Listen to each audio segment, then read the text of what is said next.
हमारे मध्य प्रोफेसर जयशंकर सिंह जी हैं, इलाहाबाद विश्वविद्यालय के लॉ फैकल्टी के डीन हैं। उनका इस कार्यक्रम में हार्दिक स्वागत है। कार्यक्रम के क्रम में मैं इस कार्यक्रम के वक्ता प्रोफेसर अमरपाल सिंह जी को आग्रह करूंगा कि मंच पर आएं।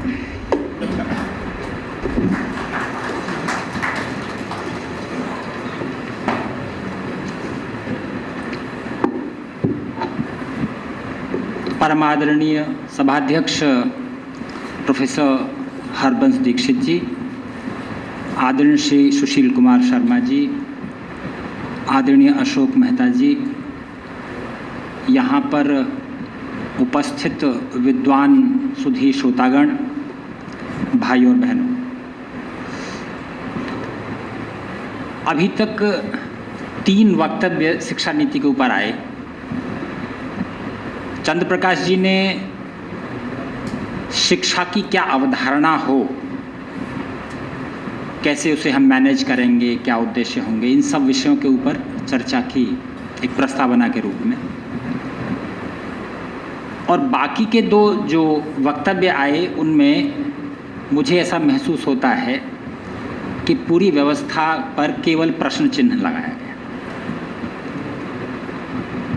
टेम्पटेशन लग रहा था मुझे कि मैं इन प्रश्नों के कुछ उत्तर कोशिश करूं देने की, पर प्रश्न इतने ज़्यादा हैं कि मैं वो टेम्पटेशन की तरफ नहीं जाऊंगा।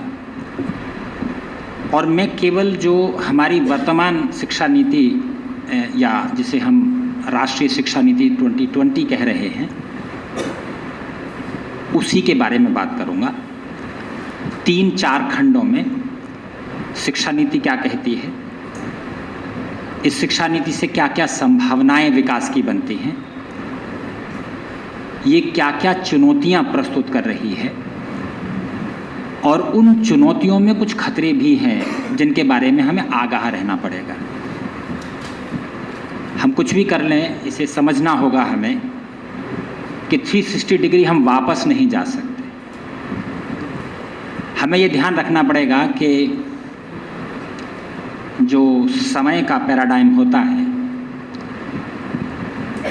वो 1 वे ट्रैफिक होता है, समय में आप पीछे नहीं जा सकते। इसलिए जो कुछ करना है हमें, जो हमें वर्तमान में हमारे पास जो उपलब्ध संसाधन हैं उन्हीं में से करना है। देखिए, ताश के पत्तों का खेल होता है, तो उनको शफल करके पूरे पैक को और डिस्ट्रीब्यूट कर दिए जाते हैं कार्ड्स। अब आपके पास जो कार्ड्स आ गए हैं उन्हीं को इंटेलिजेंटली आपको इस्तेमाल करना है। हम सब लोगों की लगभग वही स्थिति है। इशारतन में अपनी बात कहने का प्रयास किया है। ये बात सर्वमान्य है, इसे कहने की आवश्यकता नहीं कि शिक्षा किसी भी व्यक्ति, समाज या देश की दिशा और दशा को निर्धारित करती है। और यदि हम इस बात को समझ लें और देखें कि शिक्षा नीतियों का क्या स्वरूप रहा है हमारे यहाँ पर, कुछ जिक्र अशोक जी ने किया। करीब आधा दर्जन से अधिक शिक्षा नीतियाँ इस देश में आई। हंटर कमीशन से शुरू करके Wood's dispatch, Mudaliar commission, Radhakrishnan commission, Kothari commission, और फिर बाद में 3 मुख्य शिक्षा नीति 69, 86 और 2020, ये 3 हैं हमारे पास। इनमें से जो 2020 की जो शिक्षा नीति है वो कई मायनों में पुरानी शिक्षा नीतियों से एक complete break from the past जिसे हम कहते हैं वो प्रस्तुत करती है। उसको मैं एक्सप्लेन करने का प्रयास करूंगा। बहुत सारी बातें इशारतन यदि कहूँ शुरू में, तो क्लैरिटी ऑफ पर्पसेस बहुत स्पष्ट दिया गया है। हम बहुत सारी शिक्षा नीतियों की बात चर्चा हुई है यहाँ पर। कुछ में बहुत फजी लॉजिक भी था, for whatever reasons we don't speak about it right now. पर इस शिक्षा नीति में, जिसको मैं भी एक्सप्लेन करने का प्रयास करूंगा, definitional clarity, clarity of purposes, Indian heritage को मेन स्ट्रीम करने का प्रयास, लोकल लैंग्वेजेस का क्या महत्व है, मल्टीलिंगुअलिज्म को कैसे बढ़ावा दिया जाए और वो कैसे हमारे लिए महत्वपूर्ण है, इन सब बातों को लेकर के पहली बार कोई शिक्षा नीति आई है जो ये कहती है कि हाँ कुछ तो हो सकता है। बाकी इससे पहले बातें बहुत हुई हैं, पर यह शिक्षा नीति कुछ मामलों की मैं जिक्र कर रहा हूँ। SDG 4 का जिक्र भी आया, जिसमें एक inclusive and equitable sustainable education की बात की गई, उसका भी इसमें जिक्र आता है। शिक्षा नीति को हम कुल मिलाकर के, इस शिक्षा नीति को 4 भागों में बांटा गया है। 28 चैप्टर हैं, करीब 464 पृष्ठों का एक डॉक्यूमेंट है। उसका एक संक्षिप्त स्वरूप आपको गूगल पर मिल जाएगा।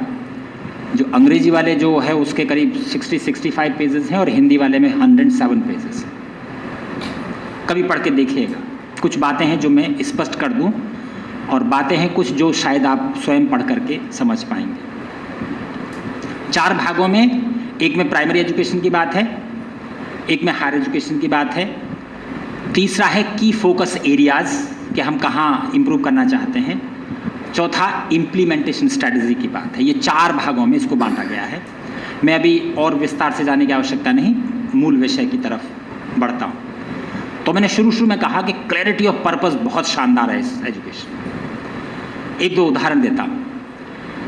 ये कहती है शिक्षा नीति, एजुकेशन मस्ट बिल्ड कैरेक्टर। कोई भी याद करके बताइए किसी और शिक्षा नीति में ये बात आई हो तो। Enable learners to be ethical, rational, compassionate and caring। ये शिक्षा नीति में के शब्दों को मैं आपके सामने कोट कर रहा हूँ। While at the same time preparing them for gainful employment। For the first time employment takes a back seat। व्यक्ति का विकास शिक्षा का पहला उद्देश्य इसमें बना दिया गया। एक बात, education must develop cognitive capacities, foundational literacy and numeracy and also higher order cognitive capacities of critical thinking and problem solving. इतना सुंदर तरीके से इससे पहले कभी कोई बात कम हुई है। यदि इसको जोड़ दूं मैं, evolving social, ethical, emotional capacities and dispositions, तो एक सामाजिक उद्देश्य की तरफ ले जाने का प्रयास शिक्षा नीति करती है। एक ये मुद्दा है। एक और छोटी सी बात और फिर मैं पॉइंट्स के ऊपर बढ़ूंगा। Purpose of education system is to develop good human beings, being capable of rational thought and action। और यहाँ पर 3 शब्दों का इस्तेमाल किया गया है जिन्हें अंग्रेजी हिंदी दोनों में लिखा गया है। ज्ञान, प्रज्ञा एंड सत्य, नॉलेज, विजडम एंड ट्रूथ। बहुत क्लैरिटी है। कभी समय मिले तो देखिएगा, इसकी प्रस्तावना में ही इस नीति के गाइडिंग प्रिंसिपल्स का जिक्र है। कुछ का जिक्र करूंगा क्योंकि 22 प्रिंसिपल्स जो इसमें लिखे गए हैं उनको सबको पढ़ा करके समझाना थोड़ा मुश्किल होगा। 22 प्रिंसिपल है। मैं आपको कुछ एक प्रिंसिपल्स का जिक्र करता हूं। Recognising, identifying and fostering unique capabilities of each student, this is what Mahatma Gandhi would put it. या जो जिक्र किया था ना वो अपने जिनकी इकोनॉमिक सिस्टम के बारे में हम बात करते रहते हैं, चंद्र प्रकाश जी ने कोट किया था दीनदयाल उपाध्याय जी को कि शिक्षा का उद्देश्य व्यक्ति की यूनिक कैपेबिलिटीज को डेवलप करना होता है। एग्जैक्टली वही बात है। Multi disciplinary and holistic learning की बात है। बहुत बातें हुई हैं, मैं इनको जल्दी जल्दी निकाल दे रहा हूं जिससे कि मूल बातों पर मैं ज़्यादा ध्यान दे सकूं। क्रिएटिविटी एंड क्रिटिकल थिंकिंग, बात बहुत सारी हो चुकी है। Ethics, human and constitutional values, ये उन 22 प्रिंसिपल्स से ही बात कर रहा हूं कि जिसके लिए तैयार किया गया है। कल्टिवेटिंग लाइफ स्किल्स, मैं आपको बताऊं, लाइफ स्किल्स की तो इतनी अच्छी बात कही गई है इसमें कि प्राइमरी एजुकेशन को भी दो भागों में बांट दिया है, प्री प्राइमरी एंड प्राइमरी। और बहुत इंटरेस्टिंगली सिक्स क्लास मतलब 5th क्लास के बाद ही 6th क्लास से वोकेशनलाइजेशन ऑफ एजुकेशन की बात की गई है, which is very important. Respect for diversity and local context, ये भी इसमें एक इसका मूल मंत्र है। आप याद करिएगा, मैं किसी को क्रिटिसाइज नहीं करता। हमने बहुत सारी नीतियों का निर्धारण किया, 3 लैंग्वेज फॉर्मूला आया शिक्षा को लेकर के, और हमें ये बताया गया कि जितनी ज़्यादा भाषाएं होंगी उतनी ही ज़्यादा जो है लोग परेशानी होगी हमें पढ़ने में, या उससे जो है ना वो एक सेपरेटिस्ट टेंडेंसीज डेवलप हो। ये शिक्षा नीति एकदम अलग तरह की बात कर रही है। जितनी भाषाएं होंगी हम उतनी ज़्यादा जुड़ेंगे। इसके ऊपर बहुत चर्चा हमारी हुई है, मैं पूरा एक लेक्चर इसके ऊपर दिया है, तो उसके बारे में बहुत ज़्यादा बात नहीं कर सकता। एक छोटा सा उदाहरण देके समझाता हूँ। जो शिक्षा नीति कह रही है कि मान लीजिए मैं हिंदी का जानने वाला हूँ, भगवान शंकर के मंदिर में शाम को पूजा करने जाता हूँ, बजरंगबली के मंदिर में जाके मंगलवार को मत्था टेकता हूँ, वगैरह वगैरह। उनकी बहुत सारी कहानी हमने पढ़ी हुई है। और मैं किसी साउथ के राज्य में चला गया, से केरल या कर्नाटक, किसी भी राज्य में, अब वहाँ की भाषा मेरी समझ नहीं आ रही है, लेकिन जब मैंने देखा कि अरे यहाँ तो वही भगवान शंकर का मंदिर है, अरे यहाँ तो वही बजरंगबली की पूजा हो रही है, कहानियाँ भी वैसी हैं, तो इससे एकता हमारी बढ़ेगी या कम होगी? सोच के देखिएगा। इस तरह से शिक्षा नीति सोच रही है। ये बहुत लॉन्ग टर्म थिंकिंग है, जिसके बारे में मैं बात करने का प्रयास कर रहा हूँ। शिक्षा नीति कहती है you remove the veneer of language and there is an underlying thread of unity running through it. Multilingualism cultivate करना बहुत आवश्यक है। इसे समझा पाना थोड़ा मुश्किल है, बट लिंग्विस्ट इस बात को जानते हैं। पर हम सीधे संस्कृत पर पहुंच जाएं तो भी शायद बात नहीं बन पाएगी। कुछ मुख्य बातें बता दूं हायर एजुकेशन के बारे में। शिक्षा नीति का जो उद्देश्य है, 2-3 मुख्य मुद्दों पर बात करता हूं। 50% gross enrolment ratio with in next 15 years, because 15 years का टारगेट एजुकेशन पॉलिसी ने किया है। 2020 से लेके 35 के बीच में हमें ये ट्रांजिशन करना है। आज की डेट में एनरोलमेंट रेशियो का मतलब होता है कि जैसे 12th करके कितने बच्चे पास हुए, उसमें से कितने बच्चे हायर एजुकेशन में जा रहे हैं। तो आज की डेट में हमारा 20-21% के आसपास एनरोलमेंट रेशियो है, जिसे हम 50% तक ले जाना चाहते हैं। होलिस्टिक एंड मल्टीडिसिप्लिनरी एजुकेशन की बात हम सब लोग जानते हैं, बहुत आवश्यक है। ज्ञान की सीमाओं को हमने बांटा है, अदरवाइज ज्ञान तो एक सीमलेस वेब है। आप ये देखें कि हमारी व्यवस्था में भी और उस ज़माने में यदि याद करें तो ग्रीक सिस्टम में जो प्लेटो की जो स्कीम ऑफ एजुकेशन है, 45 ईयर्स की लर्निंग, और उसके बाद फिलोसोफर किंग जो 10 साल तक रूल करने का जिसको अधिकार बताया गया, and then he will take a back seat all those things. यदि आप जाएं तो उसमें ऐसा नहीं था कि ये साइंस है, ये आर्ट है, ये म्यूज़िक है, ये तो बहुत बाद की चीज़ है। और फिर हम सुपर स्पेशलिटीज़ में घुस गए हैं, वो छोड़ दीजिए। उससे बहुत ज़्यादा फ़ायदा नहीं हुआ है। और एम्प्लॉयमेंट के अलावा ये जो डिग्री और डिप्लोमा बांटने का ये काम बहुत बढ़ा है इस कारण से। मल्टीपल एंट्री और मल्टीपल एग्जिट की बात हो गई है, इसके बहुत सारे फ़ायदे होंगे ऐसा मेरा मानना है। क्योंकि मैं आपको एक बहुत अच्छा सा केस बताता हूँ। एक विद्यार्थी था हमारे यहाँ पर एनएलयू जोधपुर में, मैं करीब 5-6 वर्ष रहा। मेरे ज्वाइन करने से 1 साल पहले उसका एडमिशन हुआ था, और मेरे वहाँ से निकलने तक वो अभी 3rd ईयर में था।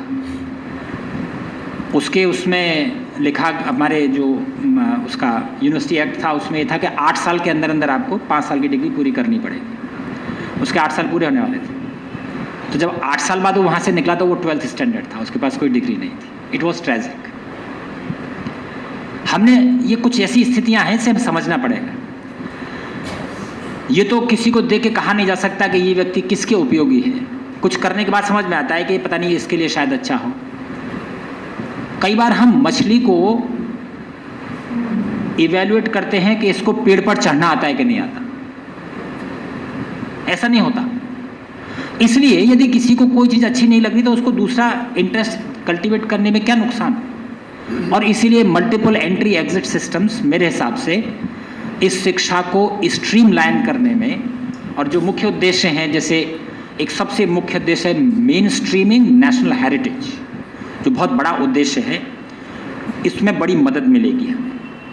इसी के लिए हमें क्रेडिट ट्रांसफ़र, क्रेडिट मोबिलिटी और क्रेडिट बैंक के ऊपर चर्चा हो गई है, ऑलरेडी बन गया है एक। हायर एजुकेशनल इंस्टीट्यूशंस को हम 2 भागों में बांटेंगे अब, रिसर्च इंटेंसिव होंगे और टीचिंग इंटेंसिव होंगे। इसके लिए चूँकि मैं जिस यूनिवर्सिटी से आता हूँ वो उस यूनिवर्सिटी को 5 ऐसे इंस्टीट्यूशंस में पिकअप किया है गवर्नमेंट ऑफ इंडिया ने, जो नेशनल एजुकेशन पॉलिसी को मॉडल रूप में इम्प्लीमेंट करेंगे। तो हम 5 विश्वविद्यालय लगभग रोज मिनिस्ट्री ऑफ एजुकेशन के कुछ प्रश्नों का जवाब दे रहे होते हैं, and we have a task force for the purpose. एक मेरूज की बात है, वो और बहुत सारी बातें हैं। Multi disciplinary education and research university, जो शिक्षा नीति कहती है कि हर जिले में एक होगी, जिसमें एक ही यूनिवर्सिटी में आपको हर तरह की लर्निंग का चांस होगा। इस तरह की शिक्षा की बात कही गई है। रिसर्च कल्चर के बारे में कुछ बातें हैं, क्योंकि यहाँ पर जो हमारे जो टीचिंग कलीग्स होंगे यूनिवर्सिटीज़ में, वो हमारी रिसर्च की क्या स्टेटस है उसके बारे में मुझे करने की आवश्यकता नहीं है। बहुत पुअर स्थिति है, पर्टिकुलरली सोशल साइंसेज में। तो उसको लेकर के बहुत सारी बातें इसमें कही गई हैं। एक रिसर्च फाउंडेशन की बात है।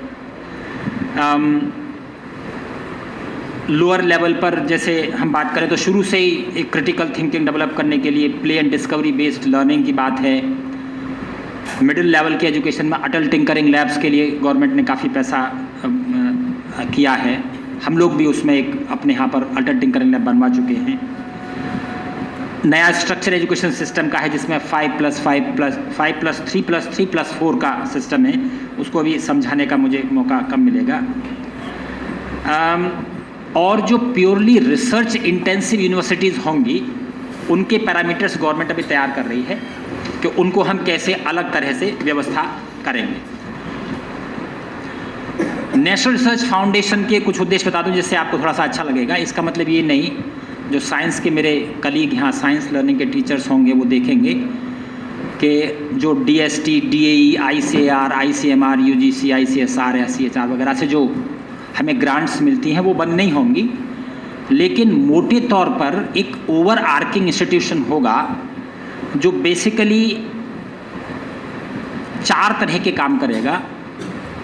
It shall fund peer reviewed grant proposals, seed grow and facilitate research, और बेसिकली ये प्रोफेशनल वर्ल्ड और एजुकेशनल इंस्टीट्यूशंस के बीच में लाइजन एजेंसी के रूप में कार्य करेगा। मायने किस तरह के रिसर्च की आवश्यकता है वो रिसर्च जो है मेरे यहाँ होगी, और फिर उसका इंडस्ट्रियल पॉलिसी में उसका वो होगा, चेंज होगा, और उससे जो भी प्रपोजल्स होंगे किए जाएंगे।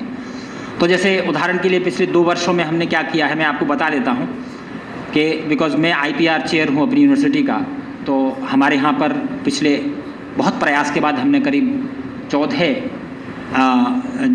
पेटेंट्स हासिल किए हैं, जो बायोटेक में सबसे ज़्यादा हैं, जिनमें से 3 के ऊपर हमारे पास ऑलरेडी मल्टी करोड़्स में प्रपोजल्स हैं उसे यूटिलाइज करने के लिए।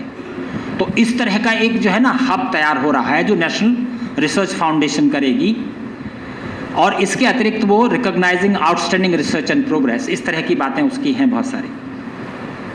जो ओवरऑल फोकस है मैं उसको थोड़ा समराइज करता हूँ जिससे कि मैं फॉरेन यूनिवर्सिटी वाले मुद्दे के ऊपर थोड़ी बात कर सकूँ।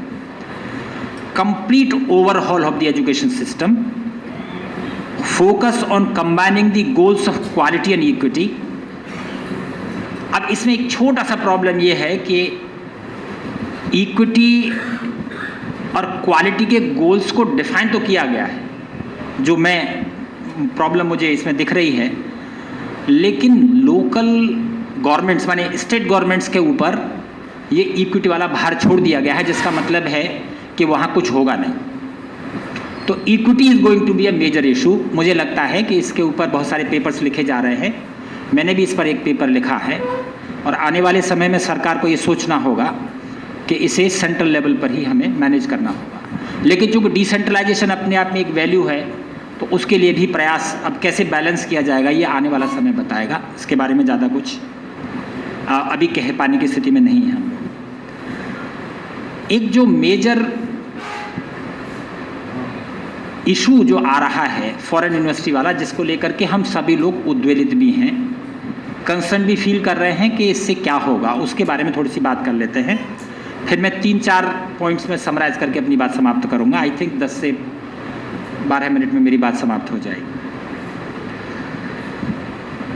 एक बात जो शिक्षा नीति बहुत स्पष्ट तरीके से स्वीकार करती है वो ये कि पिछले 70 वर्षों में जहाँ शिक्षा का प्रसार बहुत हुआ है, शिक्षा की क्वालिटी डिटोरेट हुई है।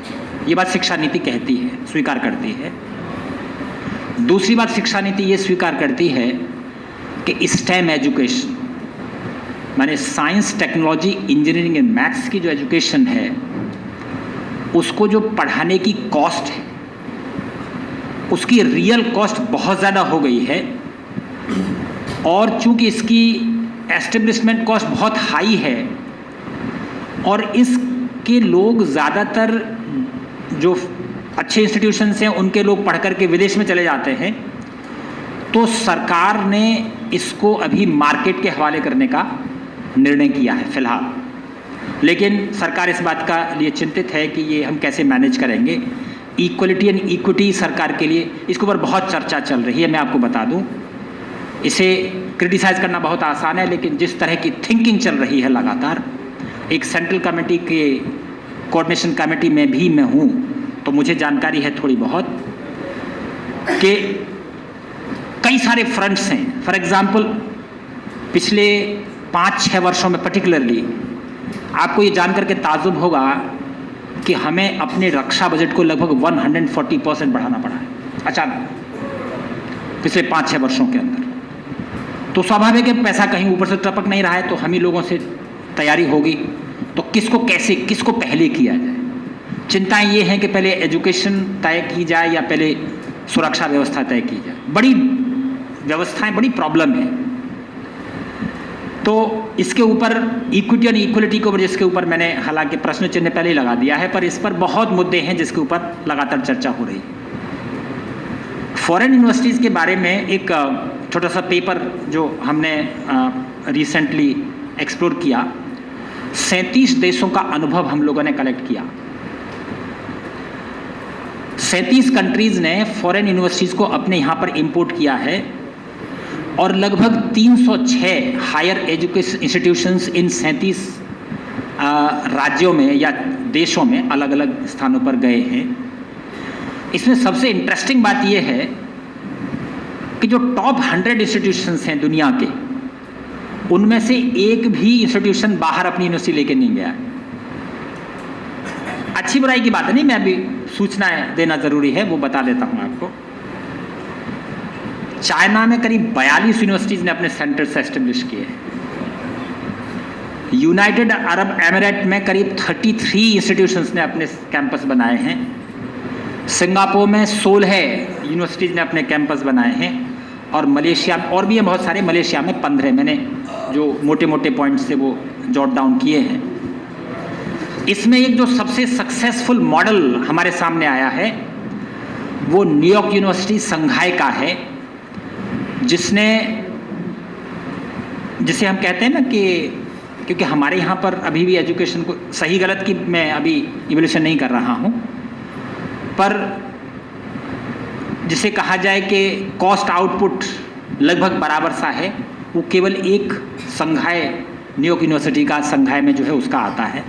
बाकी सब के सब इंस्टीट्यूशंस जम नहीं पाए। तो हमारे यहाँ पर कितने इंस्टीट्यूशंस आकर के जमेंगे, ये अपने आप में एक बड़ा मुद्दा हो सकता है, उसको अपने को थोड़ा सा समझना पड़ेगा।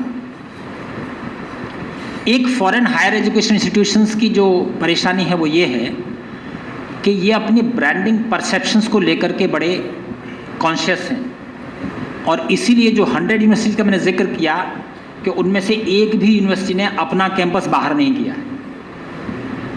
लेकिन बहुत इंटरेस्टिंग बात यह है कि इनमें से कुछ यूनिवर्सिटीज इंडिया के साथ नेगोशिएट कर रही हैं। तो ये तो स्वीकार करेंगे कुछ नई बात तो है जो आम आदमी तक अभी नहीं पहुंची, ये समझना होगा। अभी तक नहीं हुआ है पर हिंदुस्तान के साथ नेगोशिएशन चल रहे हैं। इनफैक्ट जो प्रपोजल गुजरात के लिए अभी रिसेंटली तय हुआ है उसमें से जो एक ऑस्ट्रेलिया की है और एक यूएस यूनिवर्सिटी है जिनकी रैंकिंग फर्स्ट 150 में आती है, नॉट 100 में, अभी तक 100 वाली के नेगोशिएशन चल रहे हैं, बट 150 वाली यूनिवर्सिटीज़ के कुछ प्रपोजल्स ऑलरेडी मतलब नेगोशिएशन स्टेज पर आ गए हैं। एक और प्रॉब्लम जो आएगी वो ये कि जो फॉरेन यूनिवर्सिटीज़ हैं जिनकी मैं बात कर रहा हूँ, जिन्हें हम यहाँ लाना चाहते हैं, उसकी मजबूरियाँ हैं वो भी बताता हूँ।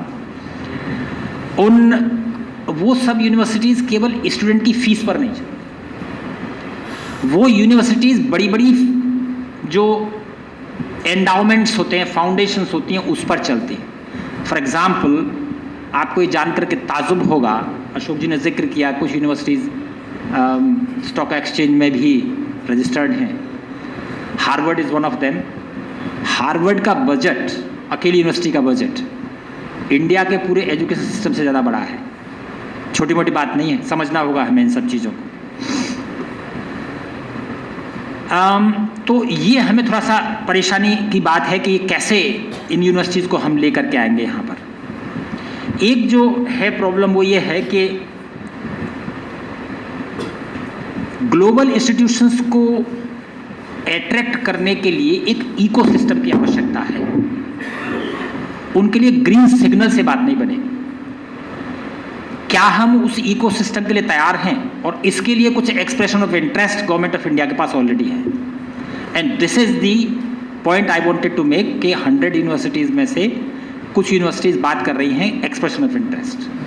अभी कोई नेगोशिएशन की स्टेज पर कोई नहीं है। हमें समझना होगा कि हायर एजुकेशन एक बहुत ही कॉम्प्लेक्स इंटेलेक्चुअल एपरेटस है जिसको रेप्लिकेट करना दूसरी जगह पर इतना आसान नहीं है। ये है चैलेंजेस। खतरों की बात कर लेते हैं। फॉरेन यूनिवर्सिटीज़ का जो सबसे बड़ा खतरा हमें नज़र आ रहा है और जिस खतरे के कारण से आपको ध्यान हो 1990s में एक लंबी बहस हुई थी जब हमारा केबल टीवी शुरू हुए और डीटीएच बाद में आया कि भाई फॉरेन प्रिंट मीडिया को हम नहीं आने देंगे। क्यों? 19(1) जो है जिसमें कि right to free speech and expression की बात है, वो हमारे सिटीजन्स का अधिकार है। इस आधार पर हमने उनको रोक के रखा था। अब फॉरेन यूनिवर्सिटीज यहाँ आएंगी तो वो मुद्दा फिर से एक बार जोर पकड़ेगा। इसे मिल्टन ने कहा था, जिसे हम कहते हैं manipulation of market place of ideas. पर प्रश्न ये है कि बाहर रह करके भी तो लोग कर ही रहे हैं। जॉर्ज सोरोस की फंडिंग तो एंटी इंडिया एक्टिविटीज में अभी भी हो रही है। तो यदि बाहर रख करके ही कौन सा नुकसान या फायदा हो जाएगा? फॉरेन हायर एजुकेशन इंस्टीट्यूशंस को कैसे कंट्रोल किया जाएगा, इसके लिए तो कोई ज़्यादा मुश्किल नहीं लग रहा है। पर यहाँ रह कर के क्या वो एंटी इंडिया एक्टिविटीज़ में कोई शामिल होने की स्थिति, जैसे कि हमारे अपने गवर्नमेंट फंडेड इंस्टीट्यूशंस में हुआ जेएनयू में, इन परिस्थितियों को कंट्रोल करने का क्या मैकेनिज्म होगा? ये सब बातें प्रपोजल्स में हैं ऑलरेडी। तो ये न समझें आप कि सरकार आंख और कान बंद के सो रही है और ये सब मेरे और आपके जैसे लोग ही इन कामों को कर रहे हैं। मुश्किल ये है कि ये सब बातें सीधे व्यक्तियों तक नहीं पहुंचती हैं। मीडिया को इसमें रुचि नहीं है। मीडिया की रुचि सेंसेशनलाइजेशन में। तो हम यहाँ जो सब लोग बैठे हैं, इन चीज़ों के ऊपर मंथन शुरू हो, इसलिए मैं ये सारे पॉइंट्स आपके सामने। एक खतरा ये है पर्टिकुलरली मेडिकल एजुकेशन का। आपने देखा होगा कि बहुत सारी ड्रग्स जिनके पेटेंटिंग यूएस या यूरोपियन सिस्टम्स में होते हैं, उनके सारे एक्सपेरिमेंट्स इंडिया में होते हैं। क्योंकि यहाँ पर लोग जो है ना बहुत सस्ते में लोग गिनी पिग की तरह से मिल जाते हैं, उनके ऊपर टेस्ट होते हैं और फिर जो है बाहर इस तरह के खतरे बढ़ने की संभावना है यदि फॉरेन यूनिवर्सिटीज यहाँ मेडिकल एजुकेशन को लेके आएंगी। एक और खतरा ये है कि ये जो फॉरेन यूनिवर्सिटीज के प्लेटफॉर्म्स होंगे, जो एक और खतरा होगा वो कहीं हमारे लिए फॉरेन यूनिवर्सिटीज़ में जाने के लिए स्टूडेंट्स को सिलेक्ट करने का प्लेटफॉर्म बन जाएंगे।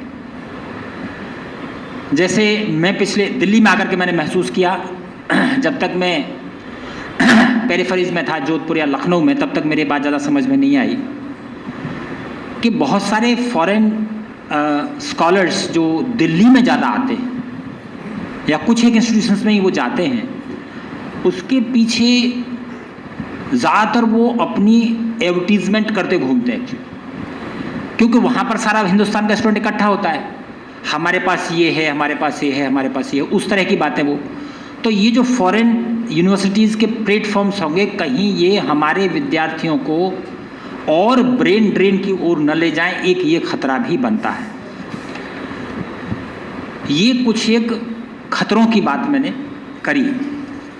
मैं 4 पॉइंट में इसे समराइज करता हूं और अपनी बात समाप्त करने का प्रयास करता हूं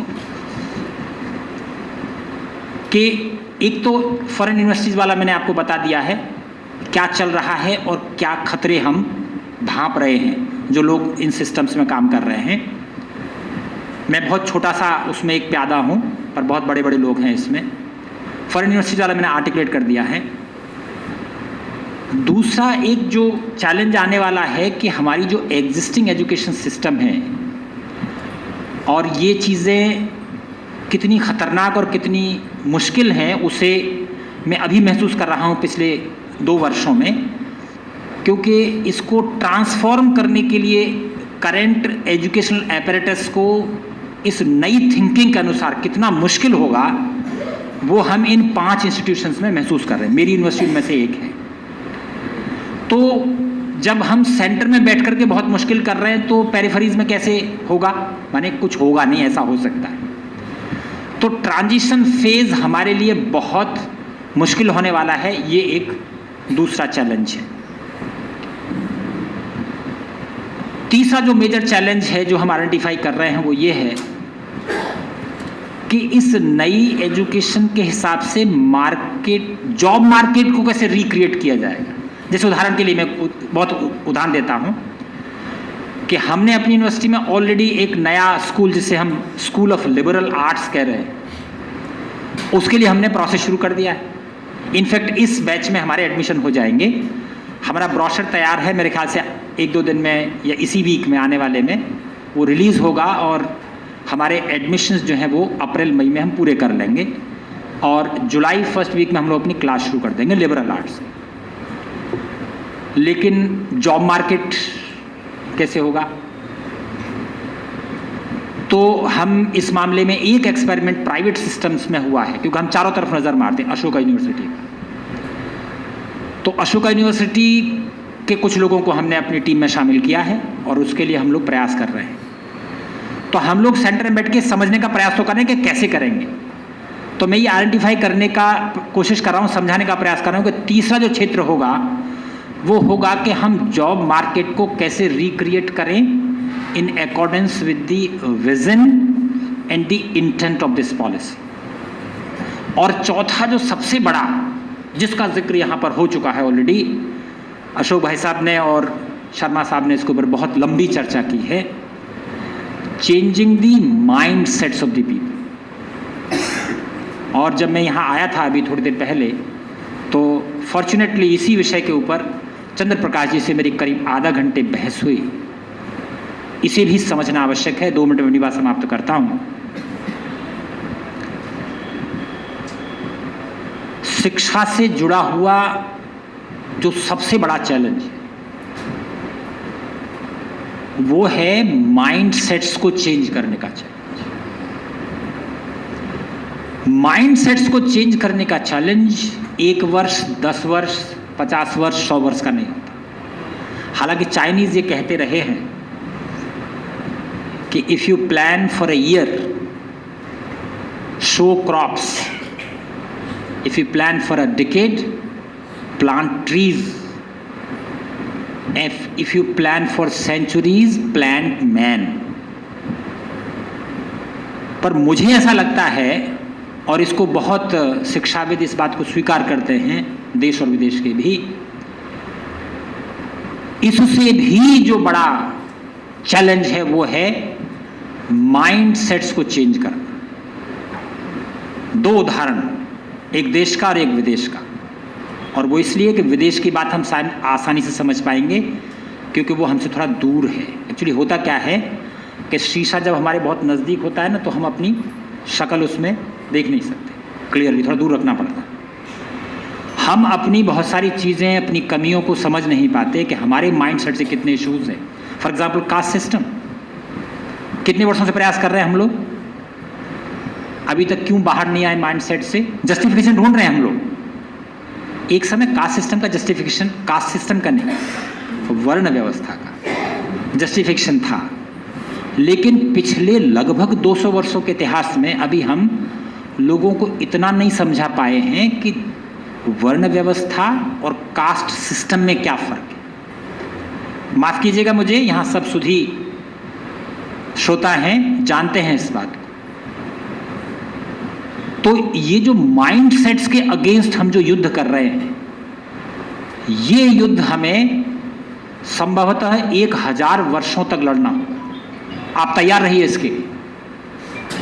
इसलिए आप ये सोच रहे हैं कि मेरे और आपके जीवन में ये हो जाएगा, नहीं।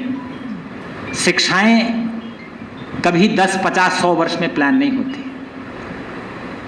यदि 5000 वर्ष पूर्व का इतिहास आज हम याद कर रहे हैं, जिसको तोड़ने के लिए 1000 वर्ष से प्रयास चल रहे हैं, और वो आज भी जिंदा है, तो सोच करके देखिए कि उस इतिहास को तैयार करने के लिए कितने 1000 वर्ष लगे। क्या हम तैयार हैं उस 1000 वर्षों के लिए? ये एक मानस हमें तैयार करना है, जिसको इस मंच के सामने मैं कह सकता हूँ, मंच से कह सकता हूँ, पर बहुत कठिन कार्य है। अपना बात एक उदाहरण देकर समाप्त करूँगा, जो मैं चंद्र प्रकाश जी को भी समझाने का प्रयास कर रहा था। अमेरिका में 18वीं शताब्दी के लगभग मध्य में ये रियलाइजेशन शुरू हुआ कि हमारे साथ कुछ गड़बड़ है। हम टैक्स देते हैं पर हमें कुछ मिलता तो है नहीं उसके बदले में। तो वहाँ से लोग संगठित हुए, उन्होंने एक अपनी संघर्ष शुरू किया। एक हम लोग बोस्टन टी पार्टी के नाम से संघर्ष शुरू हुआ। वो टी पार्टी मतलब चाय पीने की पार्टी नहीं थी, वो हुआ टी पार्टी। उसे इसलिए कहते हैं कि बाहर से कुछ चाइनीज़, बेसिकली चाइनीज़ कंसाइनमेंट था वो। बेसिकली एक ship load of T was received in Boston, और वहाँ लोगों ने उस सारी पूरे के पूरे टैंकर को खाली कर दिया समुद्र में। कैसे हम अपने देश में नहीं आने देंगे। बोस्टन टी पार्टी के नाम से जाना, वहाँ से संघर्ष शुरू हुआ।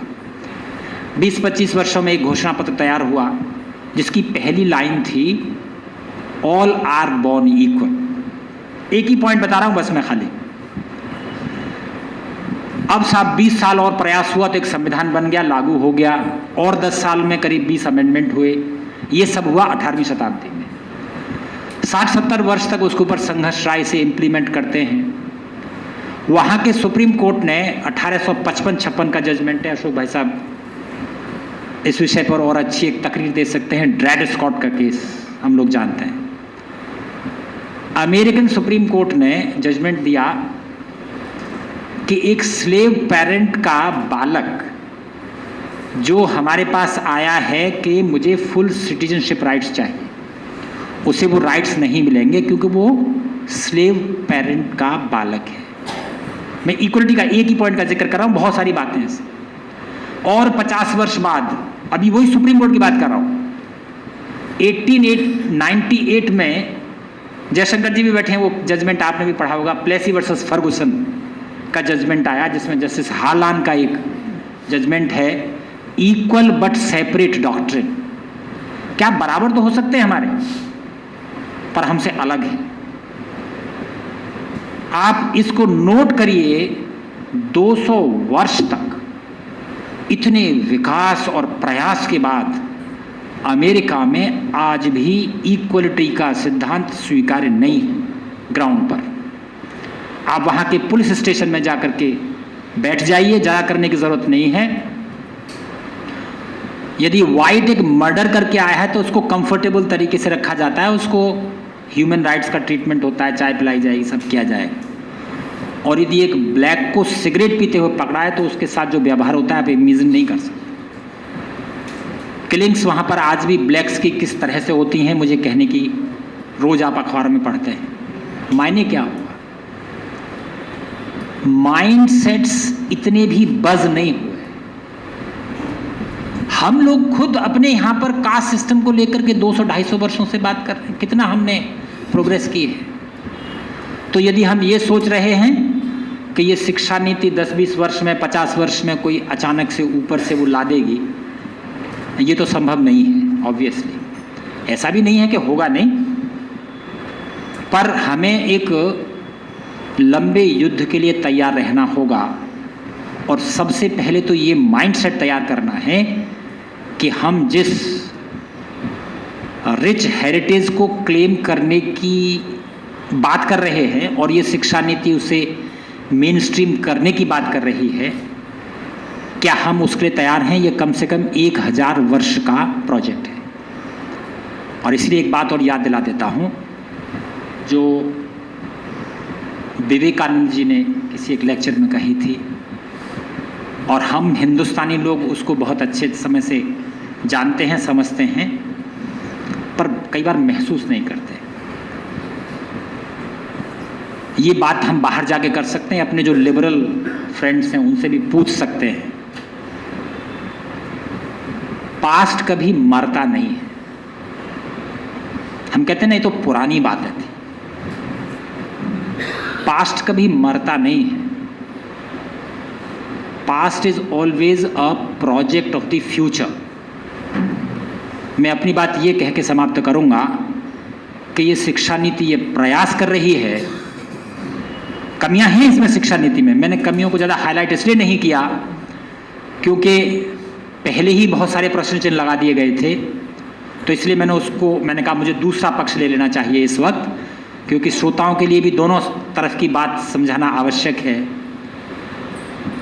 मैं ये कहते हुए अपनी बात समाप्त करूंगा कि इस शिक्षा नीति का प्रयास ये है कि मेरा पास्ट जो बहुत ब्राइट था उसको रिक्लेम करने का प्रयास शुरू किया जाए। Thank you so much.